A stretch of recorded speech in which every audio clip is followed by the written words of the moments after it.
Hi, everyone. Welcome to the Energetic Mastery Podcast. I'm Suzanne. I'm an energy healer, teacher, coach, and founder of Mystic Bliss Mystery School.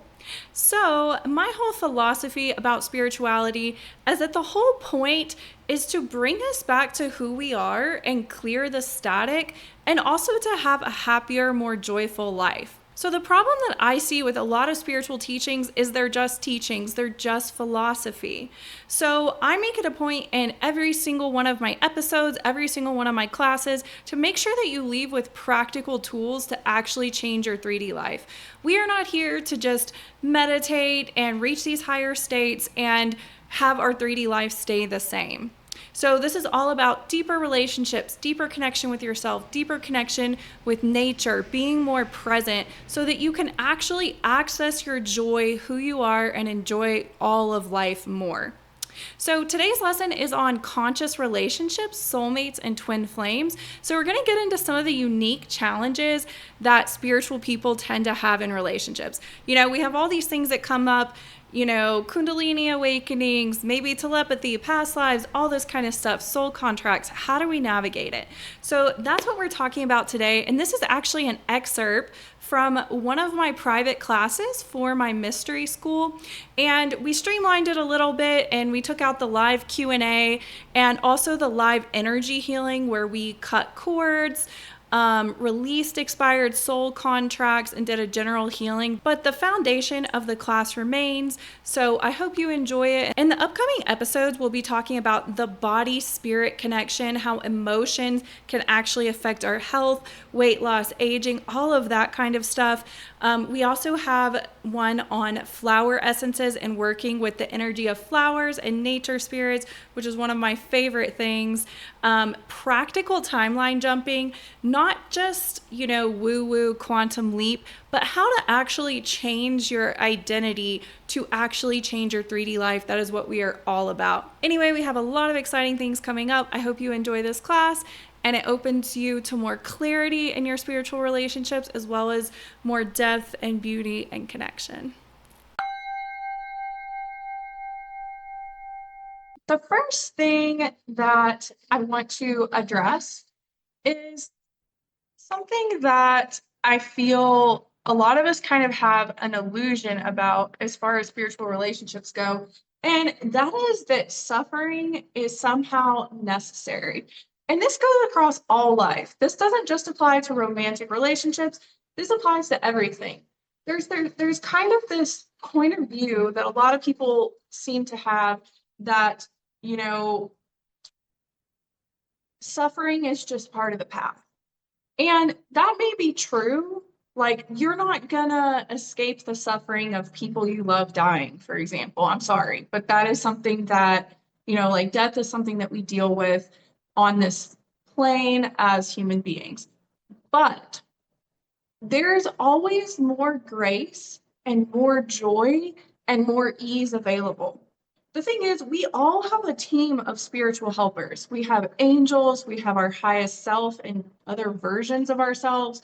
We have spirit guides, we have dragons, like we have all kinds of spiritual helpers, but often we don't ask them for help, or we don't ask them what we truly need. Our angels, if you don't ask them for anything, they're still going to be there. They're there. So if you don't ask them for anything, they're basically angels on unemployment. You want your angels on overtime. You want to ask them for everything you need, because they're literally there for nothing but to make your life more easeful, more beautiful, and to help you stay on whatever your purpose or path is. So oftentimes, we get involved in relationships, and something that happens in spiritual relationships is if there's a lot of depth there, let's say you've never felt this level of depth. You've never had, a Kundalini awakening with somebody before, or telepathy, or past lives together, and maybe both of you are remembering them, or one person's remembering them. Because of this, you understand this relationship has spiritual significance. If it comes with suffering, we can wrongly assume that that means it has to come with suffering. And this is one of the qualms I really have with like the twin flame narrative is there's this idea that you're going to suffer. Anytime love comes in, the mechanics of falling in love is basically when two people, well, maybe I should start this from the beginning. When, what is the energetics of when you are feeling in love? So when you have an open heart, chakra, really, and you meet someone else and their heart is open, maybe just for that moment, maybe just for you. Very few of us are going through life with our hearts wide open all the time. And so sometimes we meet something and something in us catalyzes, and we both are able to be very open in that moment. And so what's happening is the energy is flowing freely. So it's like a circuit, like what you see in Tantra imagery, where, the goal is to have the energy flowing freely between both of you. And the feeling of being in love is really just that circuit being completed. So that's why you can fall in and out of love with somebody, even in the same relationship, because if they start to protect their heart, it can close. I've actually been in a relationship where we were both aware of the energetics of what was happening, and we were consciously aware when one of us would shut off and we couldn't feel love, and we would talk about it, and then we would do practices to reopen, and then we would feel it again. So it's very interesting. So the feeling of being in love is really just this circuit. So just because you meet someone and in that moment they're available and their heart opens and you're able to complete the circuit, that doesn't mean that they're your forever person. Okay, so I was in a situation where I was already very spiritually open. I have a very open heart. It is one of my biggest pros and cons as who I am in this life. Usually it's good. So I met two men that I really connected with. One of them, the moment I met him, I was like, this is my husband. And I was extremely convinced. But the next day, I met another man. And this man, we had I could feel past life connection with both of them. Often, the further you get down your spiritual path, the less likely that you're really going to be meeting up with souls that you don't know.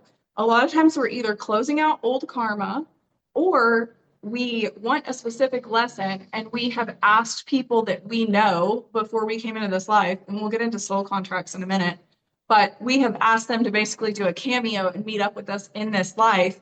And so the likelihood of having like significant relationships with souls that you don't know, I think it really decreases as you get further down your spiritual path. Also, many of us who are older souls, you've had many lives. So you know a lot of people. You know a lot more people than you think. You could have a past life connection with someone you meet at a coffee shop that you just have a conversation with. So a lot of times these soul contracts we have, even if they don't seem very big, those are people that you have had past lives with, and you will start to recognize that feeling. It's those people where you instantly feel at home with them. Maybe you have, I don't know, a common one for me is if I've had a family with a man in the past and I meet him and start dating him, I will want a family really quick. And I'm not sold on that idea. So for me, if I start thinking about having someone's babies on like the second or third date, I'm like, oh, we've definitely had a family before. So depending what your past lives are like, you can have weird inclinations that don't necessarily match this life or your current inclinations. It's just kind of an echo of what you guys did in the past. And I've also seen this happen with people with dark magic, people who haven't done dark magic in this life, but kind of, you know, had some inclination towards it, meet someone that they did dark magic with in other lives, and suddenly they're like barely able to resist it. Because what it is when you meet somebody from a past life, it kind of, let's say this is like your spirit, it's echoing on a little piece of you.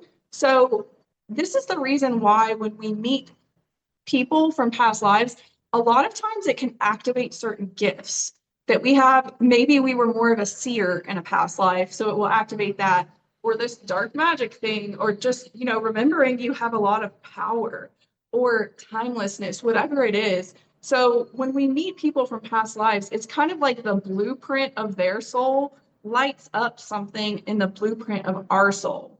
So this can catalyze certain gifts. It can make you have weird inclinations. Definitely, if you ever feel anything dark start coming up when you're with somebody, definitely take that as a huge red flag, regardless of the rest of the relationship, because ultimately we want to be with people that bring out the best in us. And many of us have had many different types of lives, and not all of them were positive.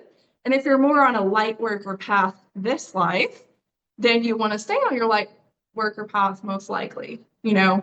So if you start having inclinations like that, definitely question that. And if you're my student, feel free to come to me, because we don't need anybody getting lost in that. That has happened to some people close to me. And it's been really interesting to watch.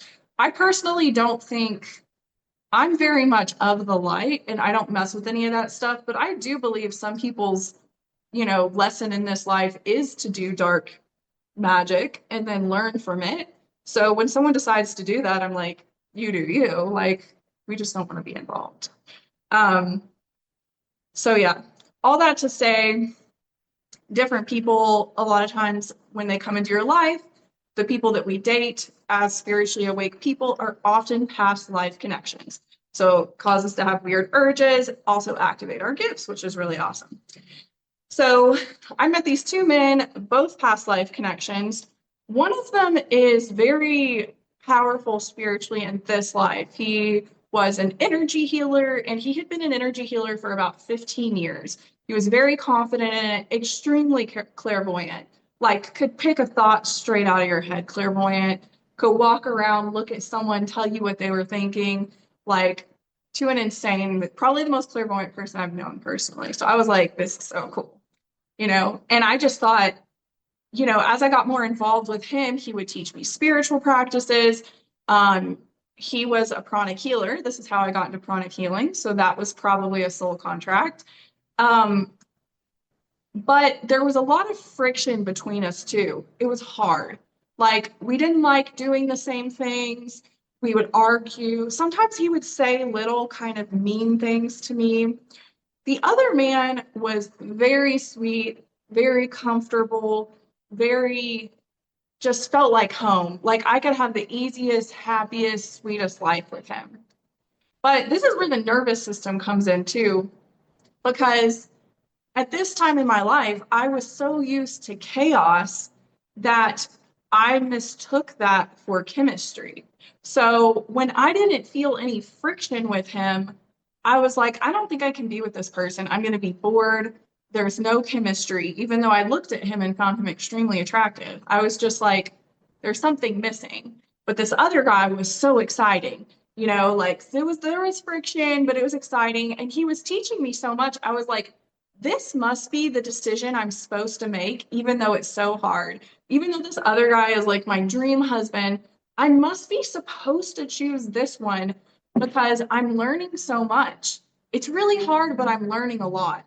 And he was also of this idea of that we really got to trudge through the mud of our old karma, and we really have to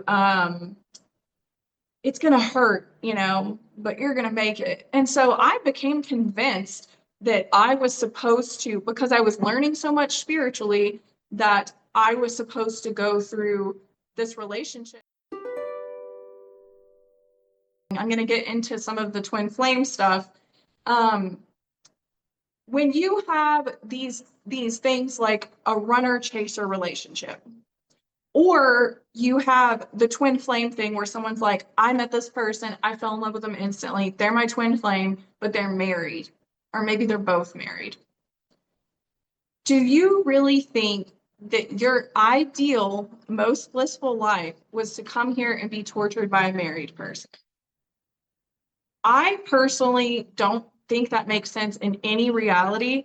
And I have never worked on someone around, like energetically around love issues where that person ended up being their person. It's, again, that could be a past life thing. Maybe they were your husband in a past life. And so something's clicking in you and you're like, he's mine. But if someone is not available in the 3D, we have to look at that. We also have to look at how people treat us in the 3D. And this is where the runner chaser thing comes in. Runner chaser is basically another framing for anxious avoidant dynamics. And if you haven't read, I think the book's called Attached. There's a few really good books on attachment theory. If you haven't read those, I highly, highly recommend those.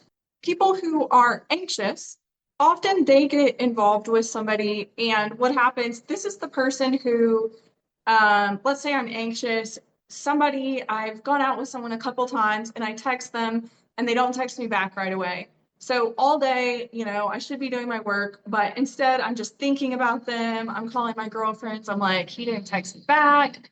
And this is I think girls, I don't know what men do, but girls really spur each other on about this. They'll call and they'll be like analyzing the text, doing tarot readings. If you need to do tarot readings to find out whether someone likes you, it is not a good sign. I do not recommend that. Um, so they'll be doing tarot readings, they'll be analyzing every message. This is anxious attachment style. Avoidant is they usually kind of love bomb you, and then as soon as you like them back, and that's obvious, they disappear or break up with you. Or they're like, I don't want a real relationship. Even though maybe they've even admitted they're in love with you, or, this is pretty common. And so another thing I want to talk about is energy dynamics. So everybody's body runs on prana or chi. We all have a source of energy. So for most of us, we're gathering prana and chi out of the air, from the sun, from the earth. If you do conscious practices like qigong or energy healing, we consciously choose where we're pulling our energy from. So like when we did the grounding core in the beginning, we're bringing energy from the earth. So we are sourced by the earth in this moment. After this, if I go outside, I may absorb energy from the sun. Using my healing modalities, I may fill with divine energy. So it's very important to have a source of energy. And something to look for in a partner is you want them to have their own source of energy. So even if someone's not necessarily spiritual, let's say they spend time outside, that's the most common one for people who are not consciously spiritual.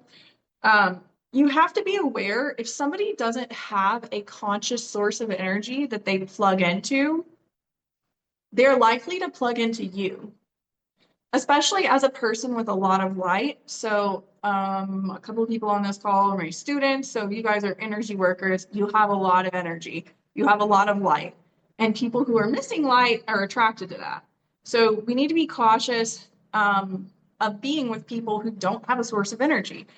And also be cautious ourselves not to be plugging into other people versus plugging into the earth. Um, so this is just something to be aware of. And this is one of the reasons why it is kind of hard to be with somebody that is not on some type of spiritual path or an outdoorsy person. In my experience, people who are outdoorsy, they are spiritual. They just don't think of it that way, and that's fine.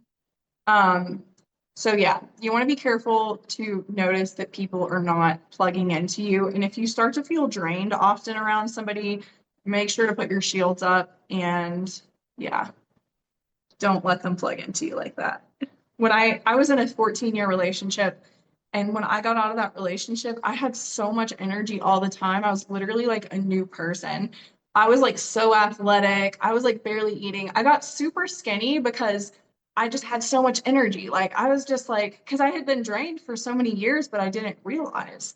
And he literally thought, he asked me if I was doing witchcraft on him or put a curse on him because he felt so drained afterwards. I was like, I'm not doing anything to you. You were plugged into me for 14 years. This is what you feel like if you don't have your source of energy.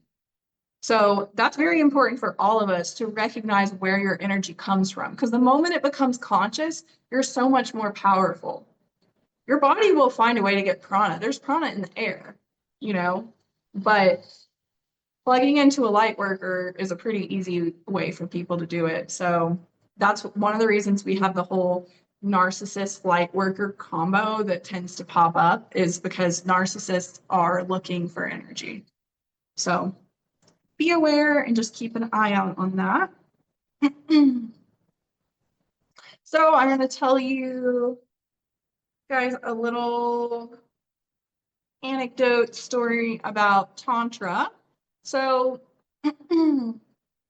as I said before, the goal in Tantra is really that, if we were standing face to face, that each of our energies would be circulating through each other, right?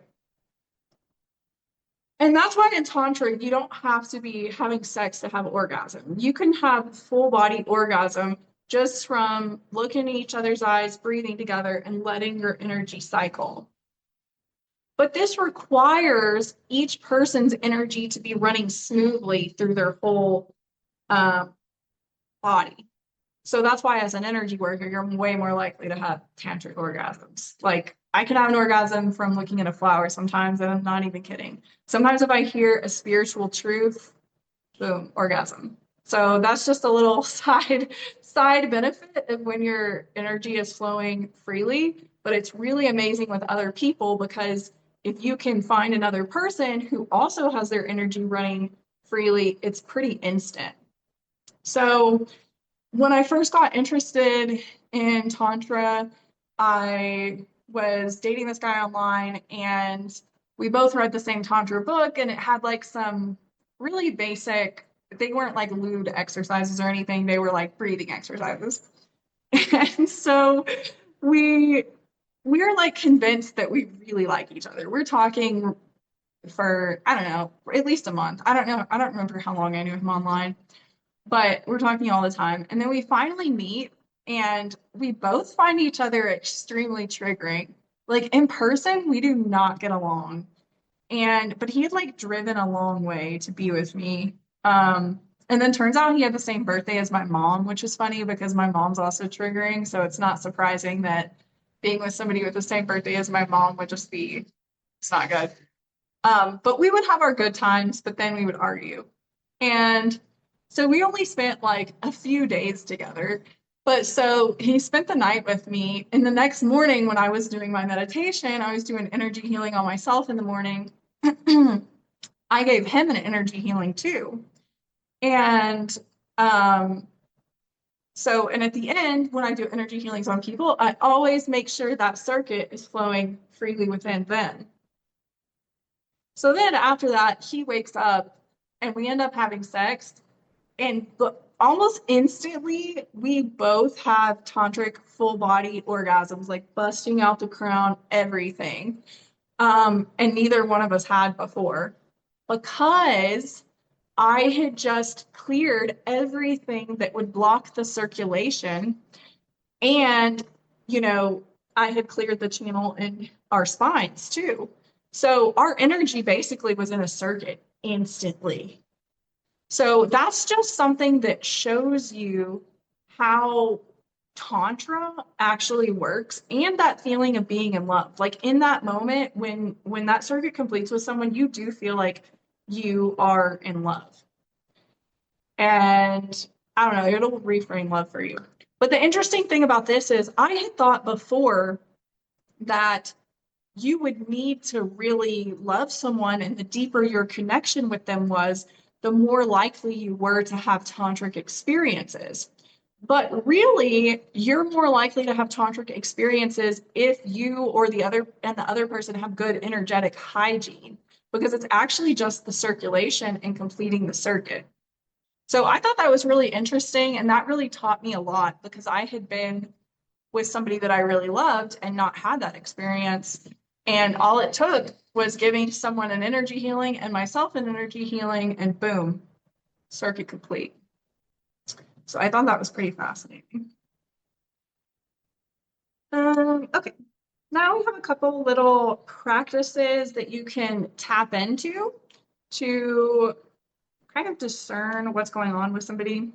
If there is someone in your soul family in your vicinity and you start asking for it, divine intervention can kick in and you can meet somebody. You just need to be open. So It's the same thing as meeting people in general. If you're sitting on your phone all the time when you're in public, you're not going to meet people. If you have your face up, you're in a coffee shop, 7 out of 10 times somebody will talk to you. So you could definitely pray to attract more of your soul family into your life. Tell your guides, I need 3D people. I love you guys, but I need humans. And that's very important. Um, Yeah, I had a funny story with that one time too. I was going on this trip to this specific mountain range, and I just felt for like a month before, I was like, I'm gonna meet so many soulmates. I can just feel it. And then I got there and I didn't meet anybody, and I was really disappointed.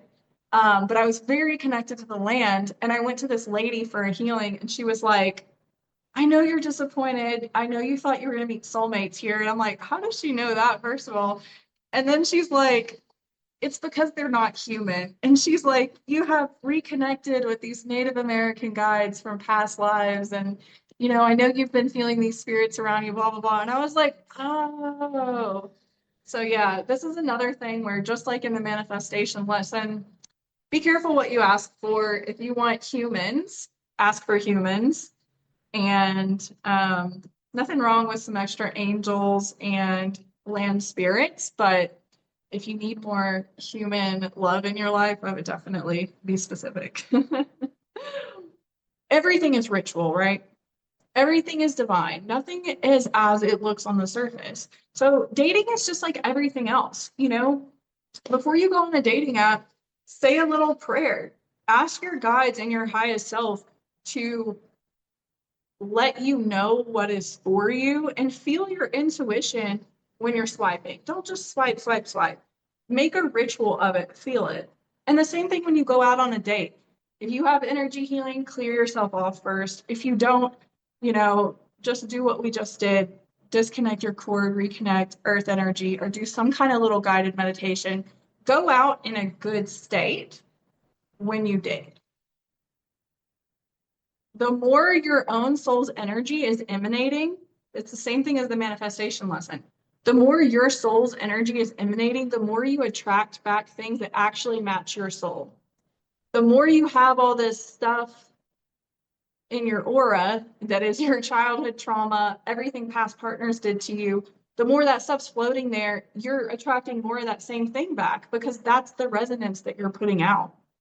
So the more that we can purify ourselves, meaning getting rid of everything that's not ours, not being a monk or a nun, it's a different type of purification, purifying what's not yours. That is what will bring you what matches you on a soul level. But yeah, treat dating like a ritual, and you will meet more. I promise you, you will meet more soul family that way. Thank you so much for tuning into this debut episode of the Energetic Mastery Podcast. I'm so excited to have you here. We have so many powerful episodes coming up on things like energy work, spiritual mastery, practical alchemy. To make sure you don't miss them, if you'd like, you can go ahead and follow or subscribe on Spotify, Apple Podcasts, wherever you're watching now. Leaving a review or a rating also really helps us as we are trying to reach more people, gain more momentum, and really get these practices to as many people as possible. If you want to go deeper, including experiencing the healing from today, maybe you want to cut off all that energy from your old exes, cut those cords, get rid of those expired soul contracts, move forward with a clean slate in love to really attract someone who you connect with on a soul level, you can access the full class with the energy healing and everything, and all the past class replays, as well as the forum and new live classes where you can ask your questions as they come up and get them answered. The link is in the description, and you can check out everything the school has to offer, and we would love to have you if that is part of your journey. Until next time, stay present in love.